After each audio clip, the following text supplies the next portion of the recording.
지난주에 전국적으로 눈이 제법 왔나 봐요. 예. 부산은 잘 안 오죠? 네. 제가 일산에도 오래 있었는데 그것도 좀 눈이 좀 많이 오는 편입니다.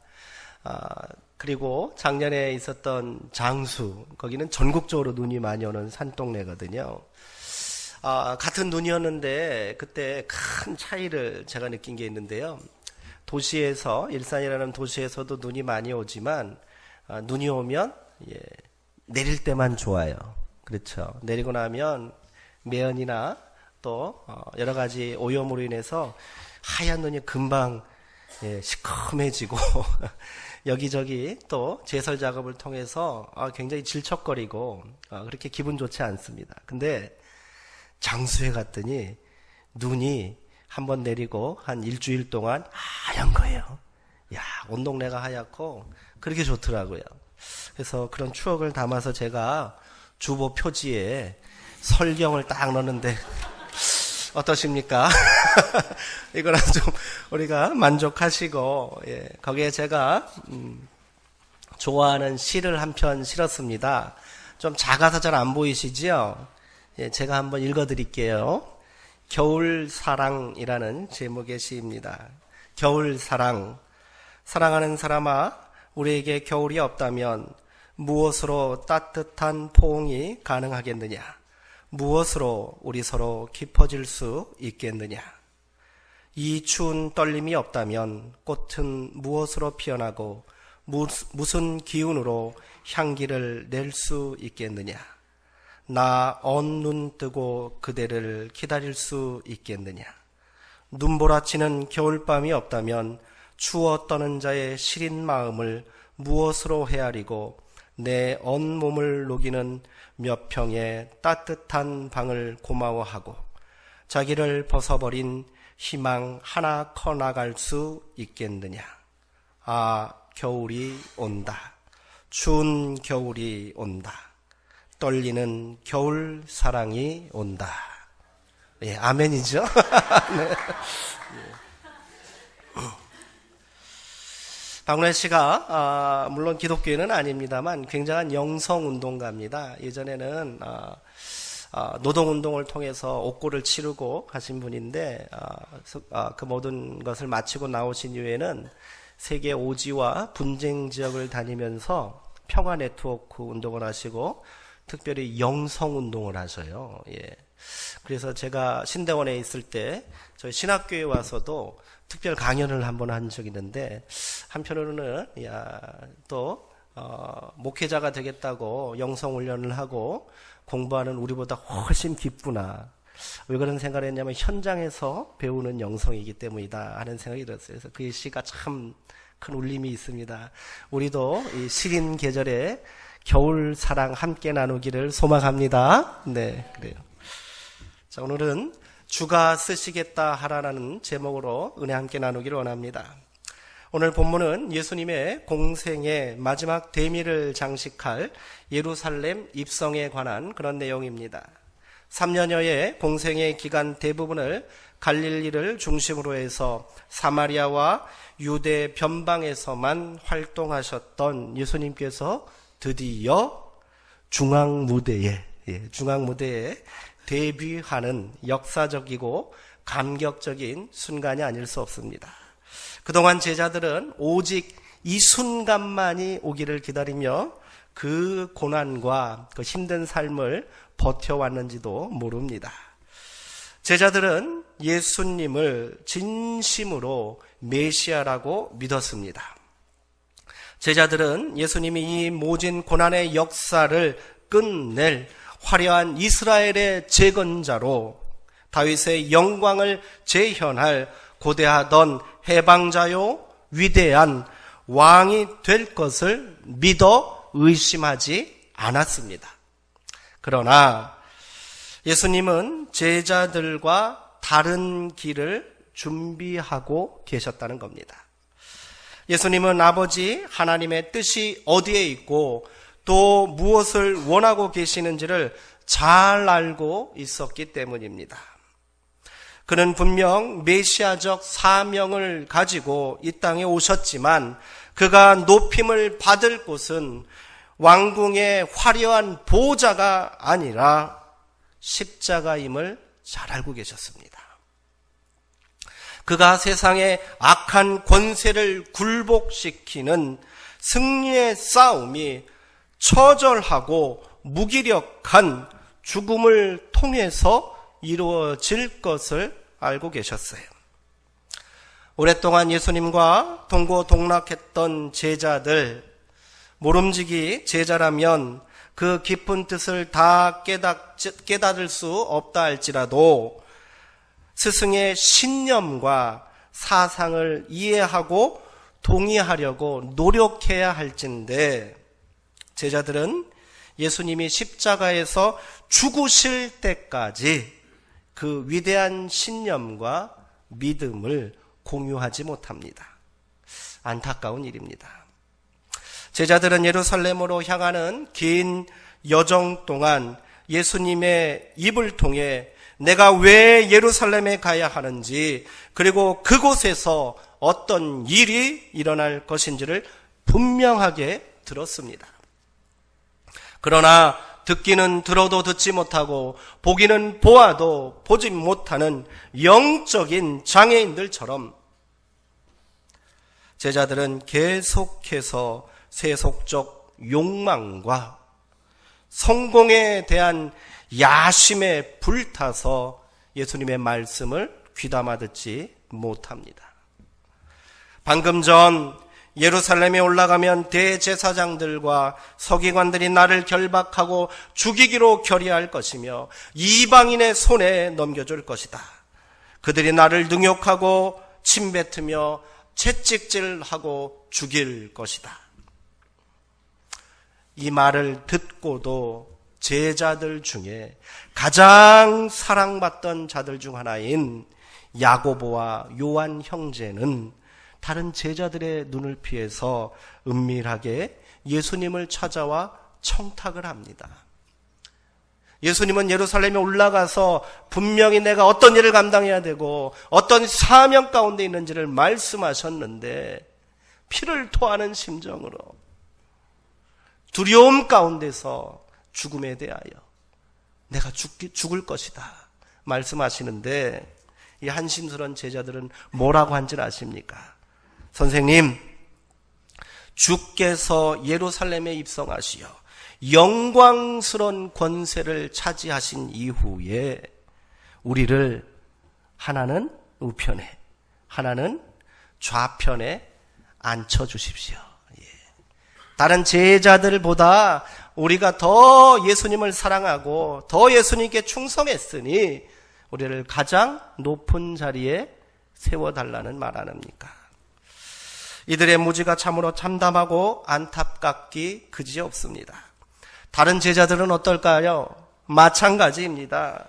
베드로는 예수님께서 예루살렘에서 죽게 될 것이라고 말을 하시자 절대로 그럴 수 없습니다 하고 강력하게 항의합니다. 나머지 제자들은 길거리에서 서로 자기가 더 높다고, 자기가 더 훌륭하다고, 자기가 더 능력 있다고 소위 말하는 누가 크냐 하는 논쟁을 벌이며 싸움판을 벌였습니다. 그리고 지금 야고보와 요한 형제가 은밀히 예수님을 찾아가 청탁했다는 사실을 알게 된 다른 제자들, 이들은 분노합니다. 그리하여 이 두 사람을 비난하며 자신들의 부끄러운 세속적인 욕망을 숨기지 않고 그대로 다 적나라하게 드러내는 거예요. 3년이라는 세월이 참으로 무상하기만 합니다. 이들은 그 오랜 시간 동안 예수님을 따라다니며 그가 세우시는 하나님 나라의 실체를 분명히 보고 듣고 경험했을 터인데 어찌 이리도 답답하단 말입니까? 어찌 이리도 한심하단 말입니까? 이들이 무식한 어부들이요, 도움밖에 모르는 비열한 세리장이요, 변방의 불황아들이기 때문일까요? 그렇지 않습니다. 제자들의 무지는 인간의 내면 깊숙이 자리 잡고 있는 욕망과 삐뚤어진 이기적인 본성에서 기인한 것입니다. 그동안 수고와 열심을 보상받아야겠다는 것이에요. 세상적인 방법으로 말입니다. 우리도 남들처럼 떵떵거리고 권세를 누리며 살아봐야 하지 않느냐, 이리 생각한 것이지요. 이러한 면에서 오늘 우리의 모습도 제자들의 그것과 다르지 않은가 하는 그런 염려가 듭니다. 예수 믿으면 뭔가 좋은 일이 생기고 큰 보상이 있을 것이라는 일말의 기대가 우리에게도 있지 않습니까? 그것이 믿음의 이유가 되고 있지는 않느냐 말입니다. 오늘 말씀을 함께 나누며 진정으로 예수님을 따르는 길이 무엇인지 우리가 깊이 깨닫게 되기를 소망합니다. 어찌되었던 이 심각한 갈등 속에서 예수님과 제자들은 예루살렘 인근 마을에 도착합니다. 예수님은 제자들을 모아놓고 예루살렘에 입성할 계획을 말씀하십니다. 예수님은 조용히 예루살렘에 들어가지 아니하시고요, 나름대로 공개적인 그런 행차를 준비하고 계십니다. 지금 예루살렘은 민족의 해방절인 유월절을 앞두고 그 어느 때보다 민족주의 의식이 고조되어 있었습니다. 유대 전역은 물론 오랫동안 외국에서 살고 있던 디아스포라 유대인들까지 속속들이 예루살렘으로 집결하고 있습니다.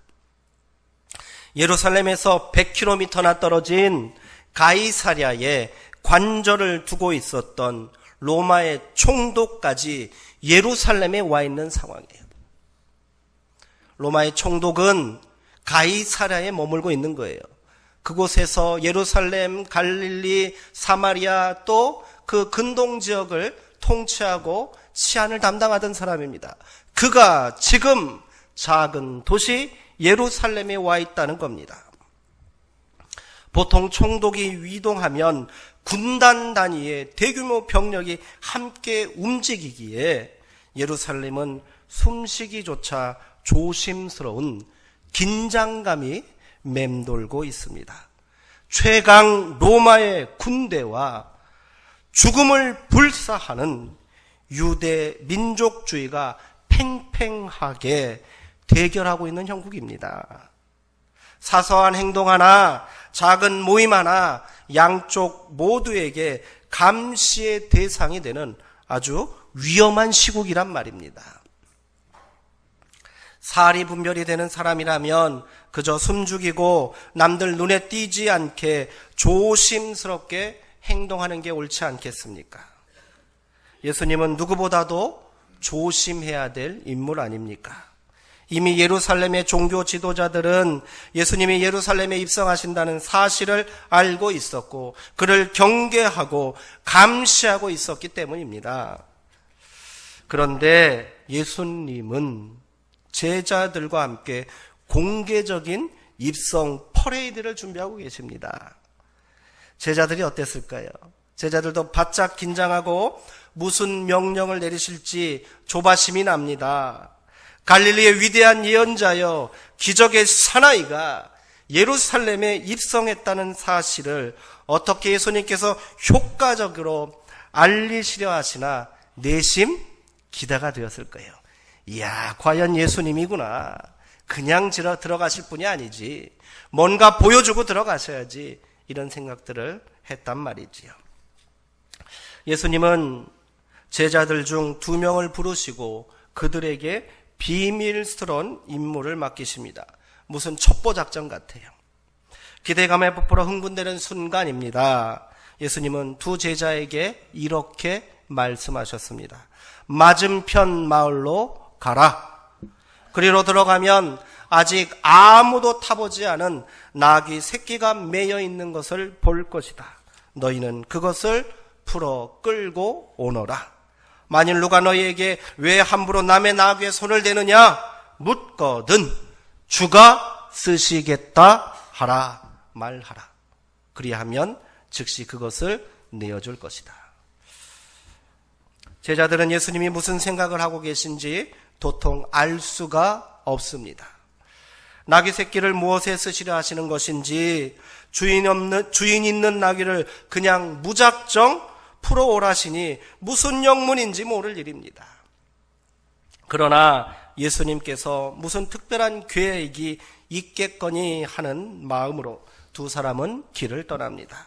그리고 예수님이 말씀하신 대로 나귀 새끼가 문 앞에 매여 있는 것을 보고 그것을 속히 풀어 가져오려고 합니다. 이때 거기 서 있던 사람 중 어떤 사람이 왜 남의 나귀를 풀어가느냐 항의합니다. 제자들은 예수님이 일러주신 대로 말합니다. 그러자 무슨 영문인지 나귀 주인이 순순히 나귀를 내어주었습니다.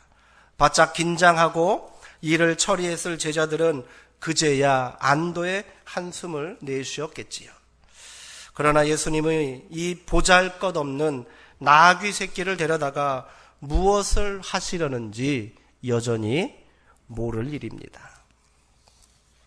제자들이 끌고 온 나귀 새끼를 보고 다른 제자들도 궁금하기는 마찬가지였겠지요. 설마 이놈을 타고 입성하시겠다는 것은 아니겠지 싶었을 거예요. 그런데 예수님은 아무 말 없이 나귀 등에 타시려 합니다. 당황하고요, 실망스럽고 황당하기 그지없는 상황입니다. 예루살렘을 해방시킬 위대한 용사요, 왕으로 예루살렘에 입성하길 바랬던 제자들은 이를 만류했을지도 모릅니다. 건장한 말을 타도 모자랄 판에 짐이나 부리는 나귀, 그것도 나귀 새끼 등에 타시겠다니 한심스러울 뿐입니다. 그렇다고 예수님의 고집을 꺾을 수도 없는 노릇이니 제자 중 하나가 자신이 입고 있던 겉옷을 벗어 나귀 등에 얹어 놓았습니다. 왜 그랬을까요? 저는 이 코미디 같은 상황을 감추고 싶어서 그리한 것 아닌가 싶습니다. 실망스럽지만 할 수 없습니다. 예수님이 이 정도밖에 생각하지 못하셨다면 우리라도 나서서 분위기를 만들어야겠다, 이리 생각했을 거예요. 예수님을 따르던 사람들, 다른 사람들도 저마다 옷을 벗어 나귀가 지나갈 길에 깔고 급히 길가에 나가서 들에 나가서 나뭇가지를 베어 그 밑에 깔기 시작합니다. 황금 카펫을 깔아야 마땅하지만 아쉬운 대로 생색은 한번 내보자는 것이겠지요. 함께 모인 사람들도 이 분위기에 합세합니다. 이들은 앞에서 가고 뒤에서 따르며 소리를 지릅니다. 호산나 호산나 찬송하리로다. 왕의 이름으로 오시는 이여 찬송하리로다. 위대한 우리 조상 다윗의 나라를 다시 세울 자시여 가장 높은 곳에서 호산나 하소서. 호산나가 무슨 뜻인지 아십니까? 이제 구원하소서란 뜻이에요. 지금 구원하소서, 이런 뜻이에요.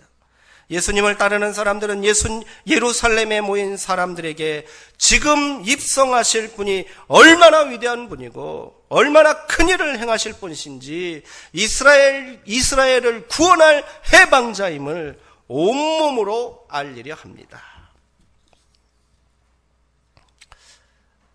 우리는 이 장면에 대한 착각이 있습니다. 오해가 있단 말이에요. 예수님께서 비록 보잘것없는 나귀 새끼를 타고 예루살렘에 입성하셨지만 예루살렘의 주민들과 수많은 군중들이 이를 열렬히 환영했을 것이라고 생각합니다. 그러나 성경 어디에도 예루살렘 주민들이 예수님을 맞이했다고 기록하지 않습니다. 수많은 군중들이 모여들었다고 전하지도 않아요. 여기서 말하는 앞서서 가고 뒤에서 따르던 자들은 이미 갈릴리에서부터 제자들과 함께 예수님을 따라온 사람들일 뿐이에요. 이 위대한 입성은 그렇게 누구에게도 관심받지 못했습니다. 시골 촌놈들의 우스꽝스러운 해프닝으로 생각했을 것이지요. 만일 제자들이 기대했던 것처럼요, 그리고 우리가 기대하고 있는 것처럼 예루살렘 주민들과 그곳에 모여든 수많은 군중들이 이 대열에 합류하여 열광적으로 호산나를 외쳤다면 로마 군대가 가만히 있었겠습니까? 자신들만이 온 세상의 구원자라고 자처하고 로마 황제만이 주라고 칭함받을 수 있는데 수많은 유다 군중들이 모여 호산나를 외치며 다윗의 나라를 회복하실 주가 오셨다, 왕이 오셨다 소리 지르는데 로마 군인들이 출동하지 않았겠느냐 말입니다. 유대교 종교 지도자들과 이 예루살렘의 기득권자들에게 예수님은 불순한 인물이고 또 위험한 선동가일지는 몰라도 로마 군인들의 눈에는 어때요? 그저 하찮은 변방의 청년일 뿐입니다. 그를 따르는 무리라고 해봐야 그 수도 얼마 되지 않고 행색도 별 볼 일 없으니 괜한 충돌을 일으켜 유대인들을 자극할 필요가 없다 판단했을 것입니다. 그렇게 예수님과 제자들의 이 비밀스러운 입성 계획은 실패한 드라마로 막을 내리는 듯 보입니다. 그러나 과연 그럴까요? 이 우스꽝스러운 일을 하려고 예수님께서 그렇게 비밀스럽게 은밀하게 입성 준비를 하신 것일까요? 그렇지 않습니다. 그렇지 않습니다. 예수님께서 나귀를 타고 입성하신 이유는 오래전 사람들이 잊고 있었던 하나님의 약속, 메시아 대망이 지금 실현되었음을 보여주시는 것입니다. 구약의 선지자 스가랴는 이스라엘의 해방과 평화를 가져올 새로운 왕은 겸손한 자로 나귀 새끼를 타고 예루살렘에 입성하실 것이라고 이미 예언한 바 있습니다. 이는 폭력과 전쟁과 힘이 아닌 겸손과 온유함과 사랑으로 세상을 다스리고 평화를 가져올 이상적인 왕에 대한 민족적인 염원이었습니다. 지금 예수님은 그 오래된 예언이 이루어졌음을 사람들에게 알리고 계신 거예요. 제자들은 이 위대한 예언의 성취를 먼 훗날에 돼서야 깨달았을 것입니다.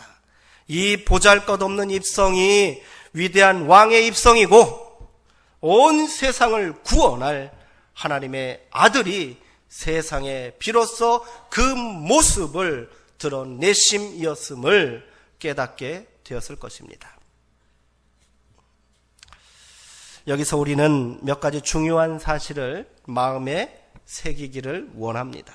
먼저 예수님의 계획과 제자들의 계획, 즉 인간의 계획이 다르다는 것입니다. 이 다름은 궁극적으로 추구하는 목표가 달랐기 때문입니다. 예수님은 하나님의 뜻을 최종 목표로 삼으셨고 제자들은 세속적인 성공과 보상을 최종 목표로 삼았기 때문입니다. 그래서 제자들은 예수님에게 항의했고요. 서로 심하게 자리다툼을 하며 싸움질을 했고요. 자신의 방법으로 무언가 해보려 했습니다. 그러나 예수님은 옳고 제자들은 틀렸습니다. 믿음의 길의 최종 목표는 오직 하나님의 뜻에 순종하며 나아가는 것인 줄 믿습니다. 교회도 마찬가지입니다. 우리 안에 다툼이 있고 갈등이 있고 분열이 있다면 그것이 하나님의 뜻이 아니기 때문인 줄 믿습니다. 헌신하고 충성해야 할 일에 무관심하고 외면하는 이유는 우리가 여전히 온통 세상의 일에 집중하고 있기 때문이란 말입니다. 무언가 자신을 좀 드러내야 하겠고 자랑도 해야겠기에 우리가 열심을 내는 일은 고작 해야 예수님이 다시는 나귀 새끼가 부끄러워 그것을 감추기 위해 겉옷을 위에 덮는 일이고 마음 내키지 않는 일에 마지못해 나뭇가지를 꺾어 길에 까는 일이지 않습니까? 그래도 이것이 하나님의 뜻이라고 흉내라도 내야겠기에 아무 생각 없이 호산나 호산나 외치고 있지는 않습니까? 우리가 함께 마음을 모으고 뜻을 모아야 할 일은 예수의 길을 따르는 것입니다. 그 깊은 뜻을 다 알지 못하고 다 고백하지 못해도 묵묵히 순종하며 나아가는 것이 하나님의 뜻을 이루는 길인 줄 믿습니다. 우리 수정동교회가 예수의 길, 하나님의 뜻을 온전히 이루는 공동체가 되기를 소망합니다. 둘째로 아무런 조건 없이 자신의 나귀를 내어준 이름 없는 나귀 주인의 순종입니다. 우리는 그가 어떤 사람인지 알지 못합니다. 그래서 어떤 성서학자들은 굉장히 유명한 성서학자예요. 그는 이렇게 말합니다. 예수님께서 제자들 몰래 미리 은밀히 이 사람을 만나서 나귀를 잠깐 사용하겠다고 비용을 지불했거나 양해를 구했을 것이다. 이렇게 말하는 거예요. 한심한 인간의 계산법입니다. 예수님께서는 제자들에게 나귀 주인이 묻거든 주께서 쓰시겠다 하라 이렇게만 말하라 했습니다. 이미 우리 선생님께서 값을 지불하지 않았어 이런 말 하라는 거 아니었어요. 마가복음에서요 우리에게 익숙한 이 주라는 표현, 예수님이 스스로를 향하여 주라고 말씀하신 표현은 여기 딱 한 번 나옵니다. 저도 굉장히 놀랐어요. 여기 딱 한 번 나와요. 주라는 표현이. 주는 어떤 뜻입니까? 헬라어 큐리오스를 번역한 것인데요. 이 표현은 로마인들에게는 황제를 일컫는 말이고요. 유대인들에게는 하나님을 부르는 말입니다. 이것은 지엄한 왕의 명령이고 하나님의 명령이란 뜻입니다. 감히 거부해서는 안 된단 말이지요. 나귀 주인은 이 지엄한 왕의 명령에 순종한 거예요. 그것도 예수님이 직접 찾아오신 것이 아니라 낯선 제자들의 말에 그는 순종했습니다. 신앙인이라면 마땅히 이래야 할 줄 믿습니다. 주가 쓰시겠다 하면 그대로 순종해야 합니다. 이런저런 이유와 핑계를 대서는 안 됩니다. 무슨 이익이 있겠냐고 오히려 손해보는 일이라고 주저하고 거절해서도 안 됩니다. 주가 쓰시겠다 하시니 이를 영광스럽게 생각하고 자랑스럽게 여겨야 할 줄 믿습니다. 정책당회를 준비하면서 몇 주 동안 아주 늦은 시간까지 또 기도하고 또 준비하고 고민하는 문제가 있었습니다. 내년도 계획을 세우고요. 또 여러 가지 목회 비전을 세우는 일, 그건 그렇게 어렵지는 않았어요. 근데 진짜 힘들고 어려운 일은 사람 세우는 일입니다. 제가 수정동 교회에서 사역한 지 그리 오래됐지 않았지만 어느 정도 성도님들의 형편과 사정을 알고 있는지라 조심스럽고 더 고민스럽지 않을 수 없습니다. 혹시나 이 일이 부담스러워 시험에 드시지는 않을까. 자신의 형편과 사정도 모르고 무리한 요구를 한다고 목사를 욕하지는 않을까 걱정이 되었습니다. 사람이 좀 많으면 괜찮을 것 같으세요? 더 힘듭니다. 그래서 더 기도해야겠다 생각했습니다. 그리고 저부터 먼저 겸손히 하나님의 뜻을 따라 그 뜻에 순종하며 사람을 세우고 이렇게 권면해야겠다 생각했습니다. 주께서 쓰시겠다 하십니다. 아멘 소리가 적은 것 같아요. 다시 한번. 주께서 쓰시겠다 하십니다. 이 지엄하고 영광스러운 명령에 순종하시기를 바랍니다. 마지막으로 어린 나귀의 힘입니다. 하나님의 일은 결국 이 어린 나귀를 통해서 이루어지고 있구나 하는 것을 새삼스럽게 다시 깨달은 거예요. 제가 신대원에서 공부할 때 신대원 1학년이 되면 우리 김인수 전사님도 경험하셨을 텐데 영성훈련을 들어가요. 1년 동안 의무적으로 기숙사 생활을 해야 되고요. 학기 중에 일주일 정도를 수도원 같은 곳에 들어가요. 그래서 거기서 기도하고 또 묵상하고 뭐 이런 훈련을 받는 거예요. 지도하시는 교수님이 있어요. 근데 묵상을 하루 종일 묵상만 해야 돼요.